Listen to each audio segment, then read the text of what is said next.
Somewhere in a valley carved by the Alps, four men are preparing to commit the most consequential act of Catholic disobedience since the 20th century. They wake before dawn. They pray.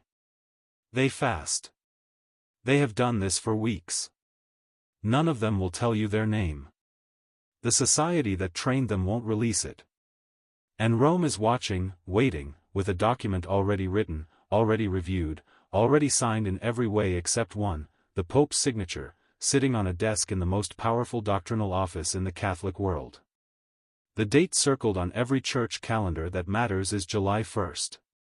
What happens on that day in a Swiss seminary will either crack the foundation of the oldest institution in Western civilization, or it will prove something even stranger, that one man's willingness to keep trying when every rational argument says stop might be the last thing standing between the Church and an open wound it may never close. This is not a story about rules. It is a story about faith, about stubbornness, about grief, and about what it costs to believe so completely in something that you would accept total destruction rather than pretend you believe otherwise. It is a story about a pope who wrote letters by hand when every diplomatic channel had already failed. And it is a story about four priests who knelt down in silence and made a decision that the world will not forget. Let's go back to the beginning, not of the SSPX, but of this particular chapter. Because nothing that happened in June 2026 makes sense without understanding what the weeks before it looked like, what was offered, how close it came, and precisely where it fell apart. When Pope Leo XIV, Robert Francis Prevost, the Chicago-born Augustinian who became Pope on May 8, 2025 following the death of Pope Francis, turned his attention to the SSPX crisis, he did not begin with a press release. He did not begin with a warning. He began with a secret. An envoy departed Rome for Switzerland without announcement, without press credentials following behind, without a Vatican spokesperson confirming anything to anyone. The envoy carried a leather case. Inside the case were documents that would remain unseen by any journalist, any commentator, any outside observer. Their destination was Econe, the seminary in the Rhone Valley that Marcel Lefebvre built decades ago and that remains the spiritual nerve center of the entire society of St. Pius X. A place of austere silence, surrounded by mountains, where generations of traditionalist priests have been formed and where the most sensitive conversations between the society and Rome have always been conducted, away from cameras, away from institutional noise, in the kind of altitude where honesty becomes either easier or more devastating, sometimes both at once. The proposal the envoy delivered was not a gesture. It was a document, specific, canonical, multi-page, drafted with the involvement of the dicastery for the doctrine of the faith and approved personally by Leo XIV. People close to the negotiations used a particular word to describe it: unprecedented. Not generous by the standards of past offers. Unprecedented. Meaning nothing like it had ever been put on the table before. The terms were concrete. The SSPX would be established as a personal prelature, the same canonical structure that Opus Dei occupies, granting the society significant internal autonomy while situating it formally within the broader Catholic structure. They would retain the traditional Latin Mass exclusively in their chapels. Their seminaries would remain intact. Their formation programs would continue under their own governance. Their internal appointment process for superiors would not be interfered with. They would not be absorbed into a diocese, dismantled piece by piece, or liturgically reformed out of existence.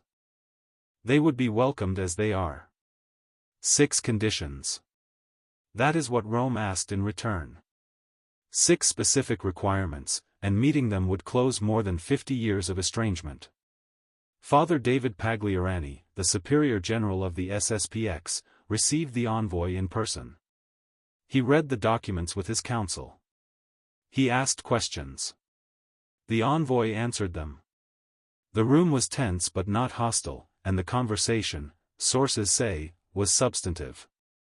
Pagliarani requested time to pray, time to bring the matter before the General Council in formal session.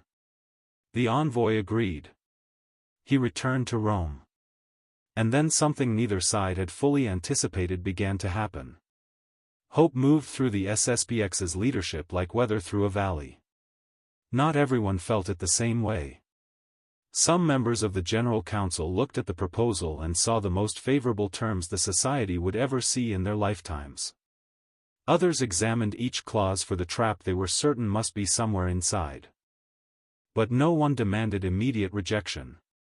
No one walked out. For the first time in years, perhaps in decades, the society was genuinely deliberating whether to say yes. Then a courier arrived from Rome carrying an envelope sealed with the papal coat of arms. Inside was a letter written in the Pope's own hand, addressed directly to Father Pagliarani. Not typed. Not drafted by a curial officer. Not processed through any institutional intermediary. Written by Leo XIV himself, on plain paper, in his own handwriting, from his study to a Swiss seminary in the Alps. No journalist has obtained that letter. No source has quoted it in full. But a person who was present when Pagliarani read it described the moment with a precision that suggests it stayed with everyone who heard it. The superior general opened the envelope slowly. He read the letter once. Then he read it again. Then he sat without moving for what felt, to those watching, like a very long time. When he finally stood, he folded the letter with careful deliberateness, as though it were something that required a kind of respect, and placed it inside his breviary, the prayer book he carries every day, every hour. He returned to the council chamber without saying a single word about what the Pope had written. Whatever the letter contained, it touched something real. But it was not enough. On June 12, a Friday, the Society of St. Pius X released its formal response. 4 pages. Measured, clear, irreversible. The kind of document where every comma carries historical weight, where every sentence has been written, revised, and considered again. Pagliarani had signed it. The Council had ratified it.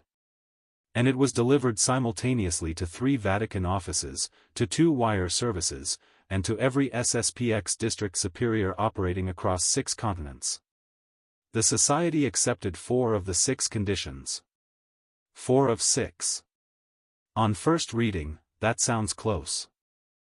It sounds like a negotiation where the gap is narrow, where one more meeting, one more draft, one more round of concessions might bring the parties together. But in reality, the 2 rejected conditions were not peripheral. They were structural. Accepting them would have required the SSPX to change what it fundamentally believes, and the Society has never, in 50 years of existence, changed what it fundamentally believes. Condition 3 asked the SSPX to acknowledge the Second Vatican Council as a legitimate ecumenical council. Not to celebrate its reforms. Not to embrace every document it produced. Not to abandon the traditional Latin Mass or pretend the post-conciliar period had been anything other than what the Society believes it was. Simply to recognize the Council itself as a valid exercise of the Church's magisterial authority. Condition 6 asked the Society to affirm the validity of sacraments celebrated in the Novus Ordo, the Reformed Mass introduced after Vatican II. Again, not to prefer it. Not to adopt it. Just to acknowledge that when a priest follows the prescribed rite and consecrates the Eucharist, Christ is truly present. That the sacrament is real. For the average Catholic in the pew, those requests would seem almost self-evidently modest. Acknowledging that a council happened. Acknowledging that sacraments are valid. These are not unusual things to believe. For the SSPX, they were impossible. And the impossibility is not a negotiating tactic. It is not pride wearing theological clothing. It is the logical outcome of a position the Society has held with complete consistency since Marcel Lefebvre founded it more than half a century ago. They believe Vatican II introduced errors, real, serious, doctrinal errors, into the teaching of the Church. They believe that the Reformed liturgy, whatever its technical sacramental validity in some conditions, represents a rupture so deep that affirming it would mean endorsing the very errors they were founded to resist. To sign conditions 3 and 6 would not be compromise. It would be self-erasure. Pagliarani's statement made this plain in terms that left no diplomatic softening possible. "We cannot sign our names to what we believe is false," he wrote, "no matter how generous the terms." 15 words. They will be studied by historians of the Church for a very long time, because they expose the precise nature of the impasse with a clarity that no amount of canonical negotiation has ever managed to dissolve. The Pope offered the Society everything within his power to offer, everything, that is, except the two things they required the Church to take back in order to receive it. And the Society offered Rome everything in return, everything except acknowledgement of the two things Rome requires every Catholic institution to affirm in order to belong. The agreement was 67% complete. In this context, 67% was indistinguishable from zero. Now, subscribe to this channel before we continue, and leave a comment telling us where you're watching from. Your presence here is what makes this kind of investigation possible. Turn on notifications so you don't miss what happens next as July 1st approaches. The news reached the Vatican at 2 in the afternoon. Pope Leo XIV was in his private study at the Domus Sancti Marthi, the guest residence where he had chosen to live, following the precedent of Pope Francis. A member of the Secretariat of State brought in the formal communication. The Pope read it in silence, all 4 pages. Then he set it on his desk and did not move for several minutes. His personal secretary, waiting near the doorway, asked if the Holy Father needed anything. The Pope did not answer. He did not look up. He sat with one hand resting on the edge of the document and stared at the wall in front of him. Then he reached for the telephone on his desk and called Cardinal Victor Manuel Fernandez, the prefect of the Dicastery for the Doctrine of the Faith, the man who holds, in institutional terms, the most consequential role in what was about to happen next. The call was short. Sources close to Fernandez have reconstructed it from the Cardinal's own account. "It's over, Victor," the Pope said. His voice was steady, not fractured, not furious. Steady. "Prepare the decree." Fernandez began to respond. The Pope continued without pause. "But give me until Monday. I want to write one more letter." A silence followed on the line. Fernandez chose his next words with the precision of a man who knows when history is listening. "Holy Father, with respect, they've made their choice." Another silence. Longer. The kind of silence that has its own weight. "They have," the Pope said quietly. "But I haven't finished making mine." That exchange, relayed through a source who heard it from Fernandez directly, reveals something essential about who Leo XIV is in this crisis. He is a man who refuses the comfort of inevitability. He is a man for whom a closed door is not a verdict, but a challenge. He pushes. He circles back. He looks for the approach that hasn't been tried, the angle nobody else considered, the word that might reach someone that all the previous words couldn't. But there is a tension inside that quality, and Leo XIV knows it. A pope who keeps trying after the moment for trying has past risks something dangerous in an institution where perception shapes doctrine as much as doctrine shapes perception. He risks looking weak. Every cardinal in the college is watching. Every bishop in every diocese around the world is evaluating how this man exercises authority. The Church's credibility, including its credibility to discipline those who defy it, rests partly on the willingness to enforce when enforcement is required. And yet Leo XIV asked for more time. There is a reason for that. And understanding it means understanding the most unexpected move in this entire story, the thing nobody saw coming, the thing that changed the shape of the crisis without yet changing its outcome. The Pope wrote another letter. He wrote it alone, early in the morning, in the same study where he had read Pagliarani's rejection. He did not consult Fernandez. He did not route a draft through the Secretariat of State. He did not seek the input of any canonist or curial advisor. And when the letter, 4 separate letters, in fact, one for each of the candidates, was complete, he did not send it through any of the channels that normally govern Vatican communications with the Society. He wrote directly to the 4 men. Not to Pagliarani. Not to the General Council. Not to the district superiors or the seminary rectors or the leadership structure that had just delivered the rejection. He bypassed the institution entirely and wrote to the individuals, to the 4 priests who would kneel, who would receive the oil, who would cross the line that cannot be uncrossed. 4 separate letters, in 4 separate envelopes, delivered by courier to 4 separate retreat locations. Locations the Vatican had identified through its own quiet intelligence channels. Locations where 4 men were spending their days in silence, prayer, and the particular weight of a decision already made, or perhaps not quite. The Pope reached past the hierarchy of the SSPX and spoke to the human beings inside it. What was in those letters? Nobody knows. No text has surfaced. No journalist has obtained a copy. No source has reproduced so much as a single sentence. What has been reported, by a person with direct knowledge of one of the 4 candidates, is the effect. The letter contained a question. Not a doctrinal argument. Not a recitation of canonical penalties. Not a list of what would be lost. A question, single, personal, direct. And the word the source used to describe it, deliberately, carefully, was this: devastating. The candidate who received it read it alone in his room during the afternoon hours of a retreat day. He sat on the edge of his bed afterward, the letter still open in his hands, for a time that felt to those aware of him as very long. Then he folded it. Then he knelt at the side of the bed and prayed. When he came to evening prayer with the others, his eyes were red. His hands were not entirely steady during the blessing. The men around him noticed.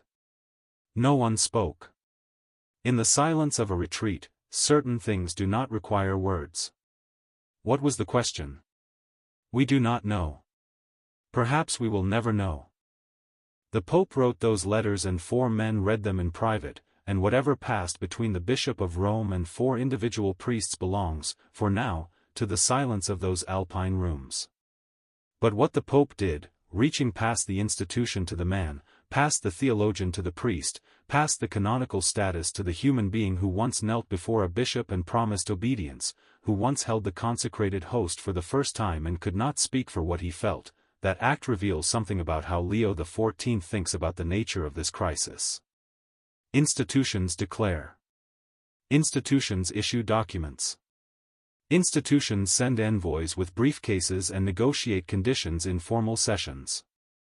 But institutions do not break open. People do. And one person, moved in one room, reading one handwritten question from the Pope of the Catholic Church, that is not nothing. Whether it will be enough remains unknown.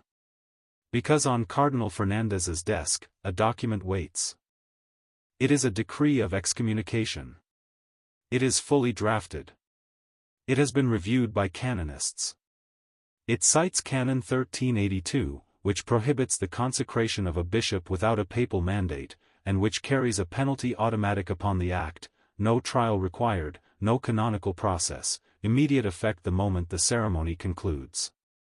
The names of the 4 candidates are not yet filled in.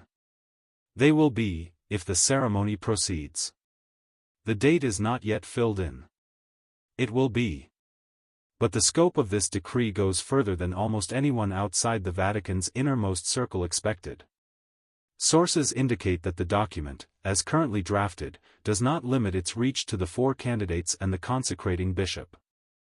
It extends to the governance structure of the SSPX itself, to the members of the General Council who authorized the ordinations, to the seminary rectors who identified and prepared the candidates, to the district superiors who provided logistical coordination, to anyone who formally cooperated in making the ceremony possible.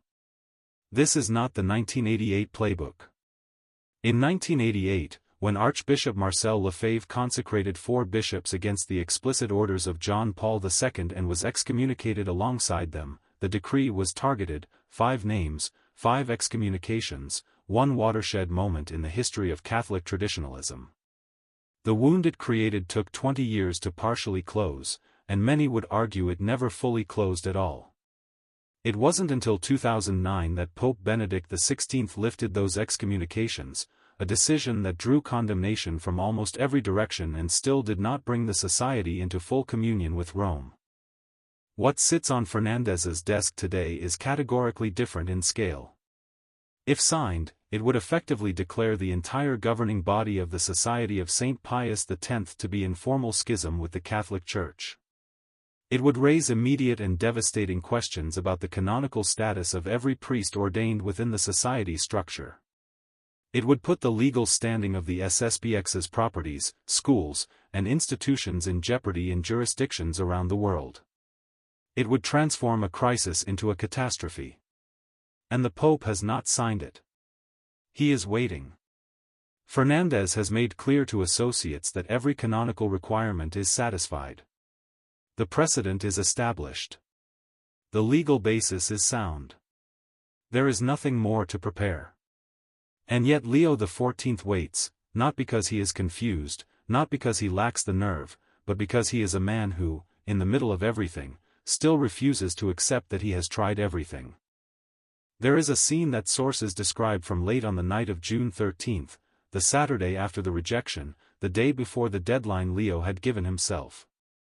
It was past 11. The corridors of the Domus Sancti Marthi were dark. The Pope was alone in the small ground-floor chapel where he celebrates his morning Mass each day. A single candle burned on the altar. He had been there for more than an hour. A member of the papal household, passing in the corridor on the way to his room, heard the Pope's voice, not praying in the formal sense, not reciting a psalm or a litany, but speaking quietly, almost conversationally. The way someone speaks to another person they believe is actually present. The household member stopped. He did not intend to listen. But in that silence, the words carried. I will not let schism happen because I was too proud to try one more time. A long pause. The sound of breathing. The candle on the altar. And I will not let schism happen because I was too weak to act when the time came. 2 sentences. 2 commitments, pulling in exactly opposite directions. And somehow, in that paradox that defines every genuine act of leadership that is not merely management or performance, Leo XIV holds both of them. He will try one more time, because pride must never be the reason the Church breaks. And he will act, when the moment arrives, because weakness must never be the reason the Church breaks either.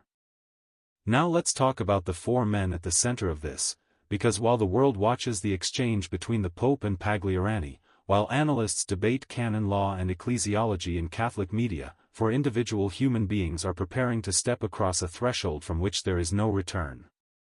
The Society has not publicly named the candidates.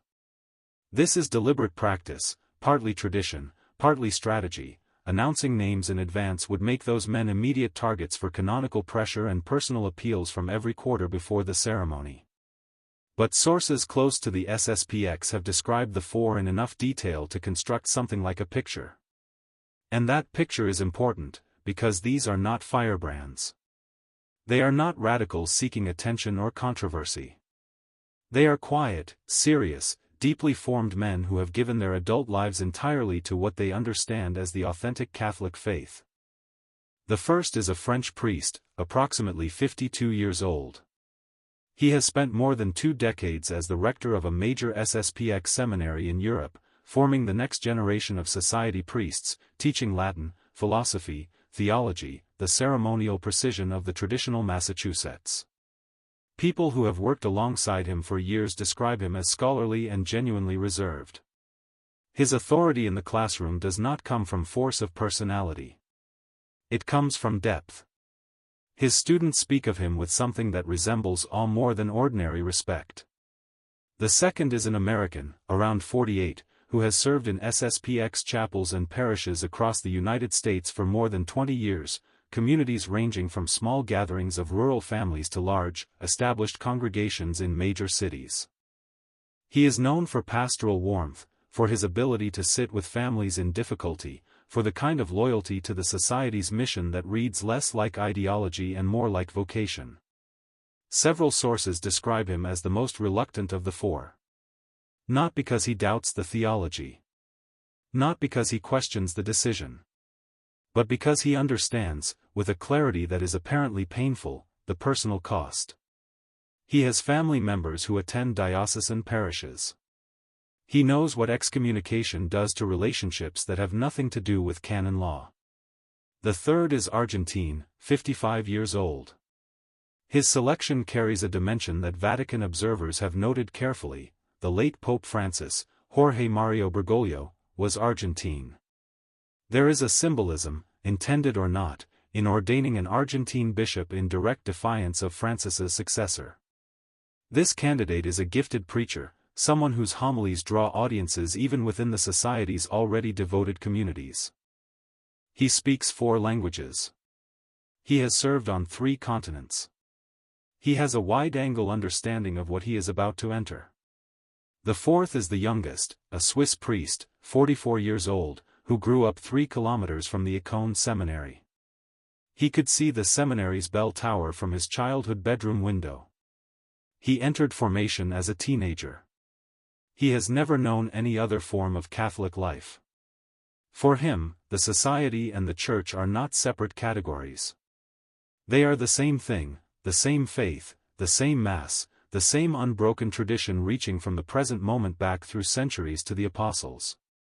When Rome tells him that what he is doing is disobedience, the word does not land the way it might on someone who has lived inside the institutional church. It lands as a kind of incomprehension.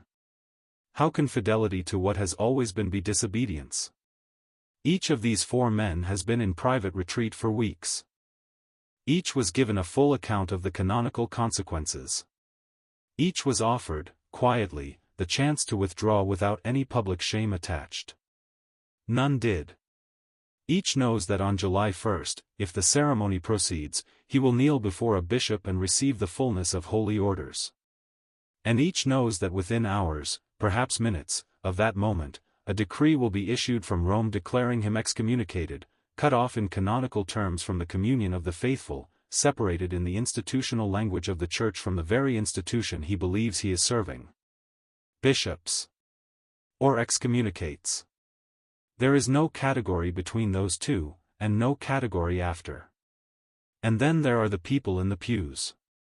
They are the part of this story that the arguments between Rome and the SSPX most consistently fail to account for, the hundreds of thousands of ordinary Catholics on every continent who have built their entire spiritual lives around the society's chapels, schools, and communities. People who did not choose this crisis. Who cannot stop it. Who will have to absorb it regardless. The reports from SSPX communities around the world reveal something unsettling. The fracture is already visible before the ordinations have even taken place. In the United States, where the society operates dozens of chapels and several schools, some families have already begun making inquiries at diocesan parishes, asking about traditional Latin Masses celebrated with the local bishop's approval. They are not leaving because they have stopped loving the old liturgy. They are leaving because they love the Pope too, and because they understand, in ways that go beyond theological argument, that being Catholic means something about communion with Rome that they are not willing to set aside. In France, where the society's roots run deepest, the anguish is more layered and more difficult to watch. Many of the faithful in French SSPX communities have spent their entire lives there. Their parents attended society masses before them. Their grandparents donated money to build the chapels. Some remember 1988, not as historical memory but as lived experience. They were children when Lefebvre consecrated those 4 bishops. They remember the confusion, the grief, the slow painful work of choosing sides. Now they are grandparents. And they are watching the same thing happen again. Leaving would mean leaving their community, their friendships, their school networks, their sense of themselves. It would mean starting over in late life, in a liturgical world that feels foreign, among people who do not share their history. Staying means accepting a formal break with Rome that many of them, in their interior lives, find spiritually intolerable. The seminarians face something different and in some ways harder. These are young men who gave up careers and relationships and ordinary life to dedicate themselves to what they understood as the most authentic expression of the Catholic faith. Now they sit with questions that canonists on both sides answer differently depending on who is asking. If the ordinations proceed and excommunication follows, will their own eventual ordinations be valid? Will they be real priests? Will the sacramental chain they inherit be one that the Church recognizes? The theology is complicated. The emotions are not. Fear. Confusion. A grief that comes from watching something precious be destroyed without being certain who is responsible for destroying it. A woman in Lyon, 63 years old, who has attended an SSPX chapel every Sunday for 30 years, who raised her children in the society schools, whose husband received his last rites from an SSPX priest, said something to a journalist covering the crisis that has since been shared widely across Catholic social media. It has been quoted, debated, praised by some, dismissed by others. But it has not been answered by anyone. "I love the traditional Mass," she said. "But I love the Pope too. I shouldn't have to choose." No one has answered that. Not Rome. Not Pagliarani. Not the canonical scholars or the theological commentators. Because there is no answer that doesn't cost something real.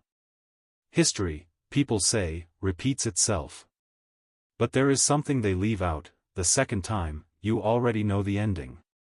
The second time, you can see what's coming and you cannot stop it, and that is its own particular form of grief. In 1988, Lefebvre faced a version of this same choice. Negotiations had been ongoing for years. John Paul II had authorized significant concessions. Cardinal Ratzinger, the future Benedict XVI, had led the discussions personally and with genuine investment. A protocol was drafted. Lefebvre signed it. Then the following morning, he withdrew his signature. He said he did not trust Rome's long-term intentions. He said the agreement would be used to slowly absorb and dissolve the society. He said his duty to the survival of tradition outweighed the cost of communion. On June 30, 1988, at the Econe seminary, he consecrated 4 bishops against the explicit instructions of the Pope, against canon law, against the pleas of cardinals who had asked him to wait. The excommunications arrived the next day. The Catholic world, as it understood itself at the time, was shaken. 20 years later, in 2009, Benedict XVI lifted those excommunications, one of the most contested decisions of his pontificate. He hoped that removing the canonical penalty would create space, would enable dialogue, would move the SSPX toward full communion. Instead, the gesture was condemned by progressives as a capitulation and criticized by traditionalists as insufficient, and the society, while grateful, did not come home. Negotiations continued, stalled, resumed, failed. The gesture did not produce the reconciliation. The wound remained. And now the calendar returns to the same seminary, the same canon, the same structure of defiance and consequence. Different pope, different superior general, same impossibility. Same Alps. Same silence before the storm. Except for one thing. One thing has no precedent in this long history. A pope reaching past a religious institution to write directly, personally, by hand, to 4 individual priests in 4 separate letters, not with arguments, not with warnings, not with canonical authority but with a question. A question that one man, sitting alone on the edge of his bed in an alpine retreat, could not read without weeping. That has never happened before. Whether it changes anything is the question that July 1st will answer. The clock does not stop for grief. It does not pause for prayer or for letters or for the particular anguish of men who believe contradictory things with equal sincerity. 18 days remain. The decree on Fernandez's desk is waiting. The 4 men in retreat are waiting. The families in the pews are waiting. And in a small chapel, late at night, a pope from Chicago speaks into the darkness, not reciting, not presiding, but simply talking to whatever listens, holding the paradox of strength and mercy together in the same breath, because he has not yet found a way to have one without betraying the other. July 1st is coming. What happens at Econe on that day will either become a wound the Church carries for another generation, or it will become the moment when someone, somewhere between Rome and the Alps, finally found the question that no argument had been able to ask. Some fractures heal slowly. Some become permanent scars, visible, marking everything after them as after. And some fractures, the ones that cut through doctrine and identity and the deepest human questions about what it means to belong to something that claims to be eternal, some of those fractures become the pivots on which entire eras turn. We are watching one form, in real time. And what determines whether it breaks or holds may not be theology. May not be canon law. May not be any institutional mechanism that human beings have designed to govern these things. It may come down to what a man prays for alone in a dark chapel past midnight. And whether four men, reading letters written in a pope's own hand, can hear the question asked of them, and answer it honestly. If this story reached you, subscribe to this channel and turn on notifications. Share it with someone who needs to understand what is happening inside the Catholic Church right now. The next chapter is already being written. You don't want to miss it.